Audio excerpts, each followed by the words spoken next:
Frères et sœurs bien-aimés, bonjour.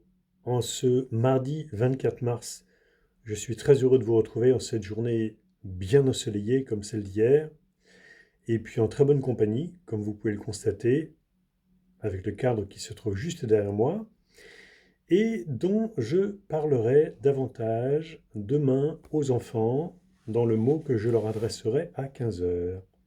Donc je ne vous en dis pas plus pour aujourd'hui. Je vous laisse simplement le soin de deviner aujourd'hui qui est sur ce tableau.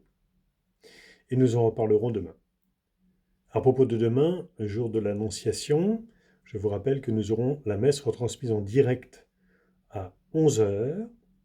C'est donc comme un dimanche. Et vous pouvez toujours la regarder à une autre heure elle est retransmise aussi en différé. À 15 heures donc, je m'adresserai aux enfants. Et puis à 19h30, pendant 10 minutes, nous ferons sonner les cloches de notre église qui sonneront en même temps que les cloches de toutes les églises de France pour signifier l'espérance qui nous anime, cette espérance qui ne déçoit pas, comme nous le dit saint Paul. Ceux qui le peuvent pourront, au même moment, allumer une bougie à leur fenêtre et ils sont invités après à lire seul ou en famille le récit de l'Annonciation.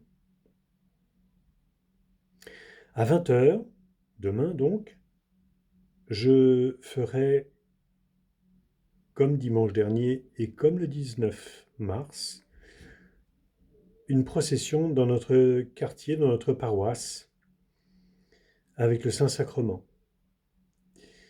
Ce sera donc à 20 heures, je partirai de la rue d'Andig et je vous indiquerai demain, durant la messe de 11 heures, l'itinéraire choisi. Demeurons très unis, frères et sœurs, dans la même foi et dans cette espérance qui ne déçoit pas, comme je vous le disais il y a un instant. Le lendemain 26, je vous l'annonce dès maintenant, notre paroisse, comme 19 autres paroisses de Paris, sera le lieu d'accueil des plus pauvres, par la distribution d'une aide alimentaire à 50 d'entre eux, de 11 heures à 14 heures. Une équipe est déjà en place pour assurer le service. Nous comptons bien sûr sur vous, sur votre aide spirituelle, pour soutenir les bénévoles qui vont s'engager au service des plus pauvres, pour que le service soit rendu toujours avec douceur et humilité.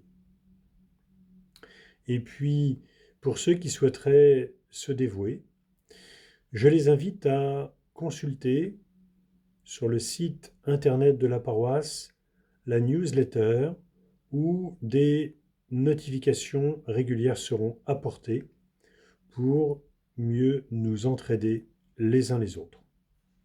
Ce sera donc le début d'une démarche caritative à partir du 26 mars, et ceci tous les jours durant le temps du confinement.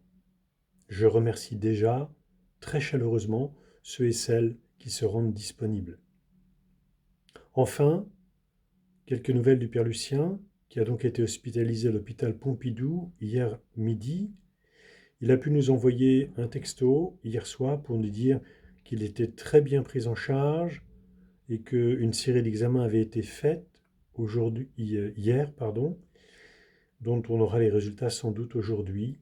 Nous n'en savons pas plus à l'heure qu'il est, mais dès que j'aurai des nouvelles, je vous les transmettrai. Si j'en ai dans l'après-midi, je vous les donnerai au cours de la messe qui sera retransmise ce soir à 19 heures. En attendant, je vous souhaite une bonne journée, un bon appétit, en vous assurant de ma prière et de la prière de tous mes frères en communauté. Au revoir et à bientôt.